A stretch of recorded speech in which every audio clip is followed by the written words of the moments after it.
के साथ मैं दीप से द्विवेदी। बुलेटिन की शुरुआत दिल्ली से आ रही बड़ी खबर के साथ करेंगे। आपको बता दें कि ईडी के सामने पेश हुए Robert Vadra. Gurugram land deal मामले में ईडी ने समन भेजा था और शिकोहपुर जमीन घोटाले मामले में रॉबर्ट वाड्रा की पेशी हुई, जहां मनी लॉन्ड्रिंग के शक में वाड्रा को समन भेजा गया।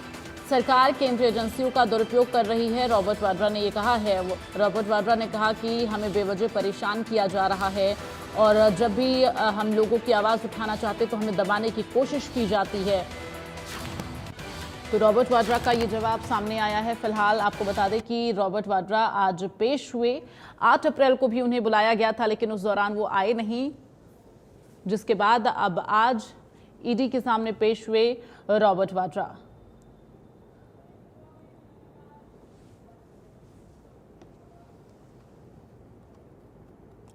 जैसा कि आप देख सकते हैं तस्वीरों में, कांग्रेस के वरिष्ठ नेता प्रियंका गांधी वाड्रा के हस्बैंड रॉबर्ट वाड्रा अब पहुंच चुके हैं ईडी मुख्यालय के बाहर और जल्द ही वो अब जो है ईडी मुख्यालय में यहाँ पेश होंगे। तो हम उनसे बात करने की कोशिश करेंगे और जानेंगे किस मामले में उन्हें बुलाया गया है। रॉबर्ट सर, आपको फिर से समन किया गया है। बहुत अच्छी बात है। ठीक है सर, किस मामले में बुलाया है? वही पुराने केस है, घिसे बैठे। जब भी उनको लगता है कि डाइग्रेस करना है मेन इशू से या जो भी है, तब मेरे को बुलाया जाता है। कोई ऐसी बात नहीं है। सर, आज आप पैदल ही चलते हुए आए हैं? हाँ जरूर, ये लोगों की इच्छा थी कि मैं पैदल जाऊं और लोगों के साथ रहूं, और लोग चलना चाह रहे थे मेरे साथ, उनको रोक दिया गया, पर मैं ठीक हूं, मैं सहमत हूं। सर, तो आपने पहले भी काफी आरोप लगाए हैं कि ईडी के पास कोई भी पुख्ता सबूत नहीं है, फिर से आज आपको दूसरा समन।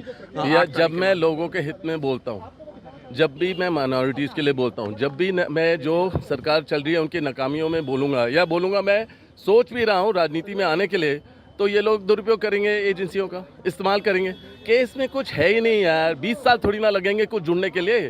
15 बारी गया हूँ, 10 बारी बैठा हूँ और 10 घंटे बैठा हूँ और 23,000 डॉक्यूमेंट दिए हैं। फिर से एक हफ्ते में बोलते हैं सारे 23,000 डॉक्यूमेंट दोबारा दो। ऐसे थोड़ा ना चलता है यार। बहुत बहुत शुक्रिया सर बात करने के लिए। तो ये थे रॉबर्ट वाड्रा, जिन्होंने साफ तौर पे कहा कि किस तरह से वो इससे पहले भी 15 बार जांच एजेंसी ईडी के सामने पेश हो चुके हैं और करीब 23,000 डॉक्यूमेंट्स उन्होंने ईडी के समक्ष दे रखा है। तो आखिर इतनी देर क्यों लग रही है सरकार को जांच के परिणाम लाने में, और उन्होंने ये सारे आरोप भी बेबुनियाद बताए हैं।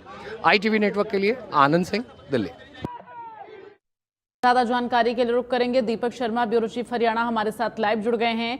दीपक, आज ईडी के सामने आखिरकार रॉबर्ट वाड्रा पेश हुए, चूंकि 8 अप्रैल को भी उनको पेश होना था, लेकिन वो नहीं आए थे, जिसके बाद आज वो पेश हुए हैं। फिलहाल क्या कुछ सवाल जवाब रहा है? जी बिल्कुल, अगर बात करें तो रॉबर्ट वाड्रा, जो कि ईडी इन्फोर्समेंट डायरेक्टरेट यानी कि प्रवर्तन निदेशालय के मुख्यालय में इस वक्त मौजूद है। बाकायदा पूछताछ की जा रही है। हालांकि इस पूरे पूछताछ में अगर मामले में बात की जाए तो अभी उनके आगे तमाम बातें रखी जा रही हैं। कुछ ऐसे मामले हैं जो कि और जांच में सामने आए हैं, ईडी के सामने आए हैं, तो उनके भी प्रश्न पूछना बाकी है। हालांकि जिस तरीके से अभी हमारे सहयोगी आनंद जो है, जब उन्होंने रॉबर्ट वाड्रा से बात करी तो उन्होंने कहा कि वो 23,000 डॉक्यूमेंट्स सामने रख चुके हैं, और एक बार नहीं 15 बार उनका कहना है कि लगभग वो आ चुके हैं। आए दिन उनसे पूछताछ की जाती है, वो हर बार वही डॉक्यूमेंट सामने रखते हैं, दस्तावेजों के साथ अपनी बात रखते हैं, लेकिन उन्हें बार बार इस तरीके से बुलाया जाता है। लेकिन बताना चाहेंगे कि ये पूरा मामला क्या है। दरअसल गुरुग्राम का ये मामला है। गुरुग्राम के शिकोहपुर में 2008 में जब कांग्रेस की सरकार थी, केंद्र में भी और हरियाणा में भी, उस समय की अगर बात की जाए तो तकरीबन 3.5 एकड़ जमीन जो है वो रॉबर्ट वाड्रा की कंपनी स्काईलाइट ने, जो अगर बात करें तो एक अगर ओमकारेश्वर प्रॉपर्टी से खरीदी थी।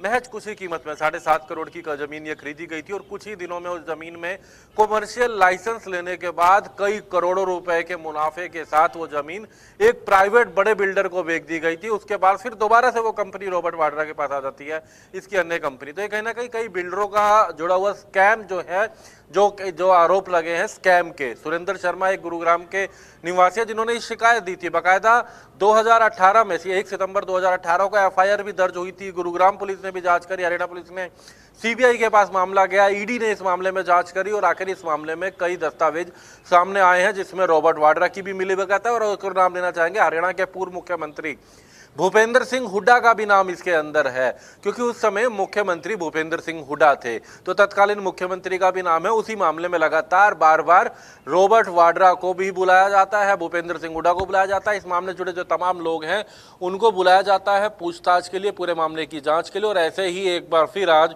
रॉबर्ट वाड्रा को बुलाया गया है। बाकायदा पैदल आए हैं रॉबर्ट वाड्रा अपने कुछ 7 लोगों को लेकर के, और एक बात कहते नजर आए कि वो राजनीति में आना चाहते हैं, और जब भी राजनीति में आगे बढ़ते हैं तो इस तरीके से उन्हें नोटिस दे दिए जाते हैं, उन्हें बुलाया जाता है। ये आरोप रॉबर्ट वाड्रा ने सरकार पर लगाए हैं। जी बिल्कुल। और दीपक, जानकारी क्या मिल पा रही है, ईडी ने कितने सवालों का पेज जो है आज तैयार किया है रॉबर्ट वाड्रा से पूछने के लिए?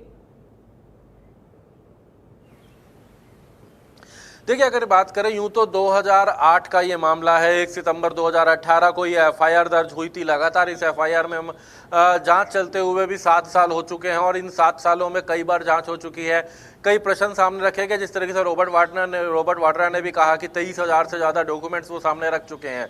लेकिन कुछ ऐसे मामले सामने आया जिस तरीके से अगर बात की जाए तो कुछ और अन्य कंपनियों को भी नोटिस दिया गया था, जिसमें डीएलएफ जैसी कई बड़ी कंपनियां हैं, उनसे जो कई डॉक्यूमेंट हाथ आए, कई तथ्य सामने आए, उसको लेकर एक क्वेश्चनों की फेहरिस्त है। हालांकि ये हमने देखा है कि अब जब भी ईडी इस मामले में जांच करता है, करीबन 6 से 8 घंटे 10-10 घंटे तक इस मामले में पूछताछ चलती है, बिठाया जाता है। बताया ये भी जा रहा है कि आज भी कुछ रियल एस्टेट से जुड़े कुछ लोगों को बुलाया गया है, उनके सामने इस मामले में पूछताछ की जाएगी, बात की जाएगी, और कुछ देर के बाद तस्वीर सामने आएगी। लेकिन फिलहाल अभी इस मामले में पूछताछ करना बाकी है, और रॉबर्ट वाड्रा, उनके साथ उनके वकील भी मौजूद थे, यहाँ पर मौजूद है, और बाकायदा आज एक बार फिर वो तमाम डॉक्यूमेंट्स लेकर के आए हैं, और डॉक्यूमेंट्स के आधार पे, तथ्यों के आधार पे अपनी बात रख रहे हैं। लेकिन इस मामले में जो स्कैम है वो कहीं ना कहीं स्टैंप चोरी, करोड़ों के घोटाले, फर्जीवाड़े जैसे कई बड़े आरोप हैं, जिस मामले में पहले हरियाणा पुलिस ने जांच करी थी, सीबीआई मामला गया, और ईडी ने, अब प्रवर्तन निदेशालय ने इस मामले की जांच कर रहा है, जिसमें रॉबर्ट वाड्रा को बुलाया गया है जांच के लिए। हालांकि समय समय पर इस मामले पर इंक्वायरी होती है। हरियाणा के कई उस समय के अधिकारी भी इस मामले में जांच में हैं, उन्हें भी पूछा जाता है कि कैसे लाइसेंस इतने कम समय में दिया गया, जमीन की कीमत बढ़ जाती है, स्टैंप ड्यूटी की बात आती है।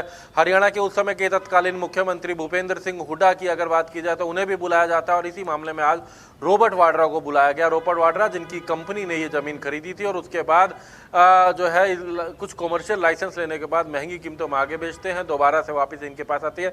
ये पूरी तरीके से कहना कि एक बड़ा स्कैम का आरोप इस मामले में लगा था। जी चलिए, तमाम जानकारी के लिए दीपक बहुत बहुत धन्यवाद आपका। और चलिए आगे बढ़ते हुए बड़ी खबर का रुख करेंगे। चंडीगढ़ से बड़ी खबर है।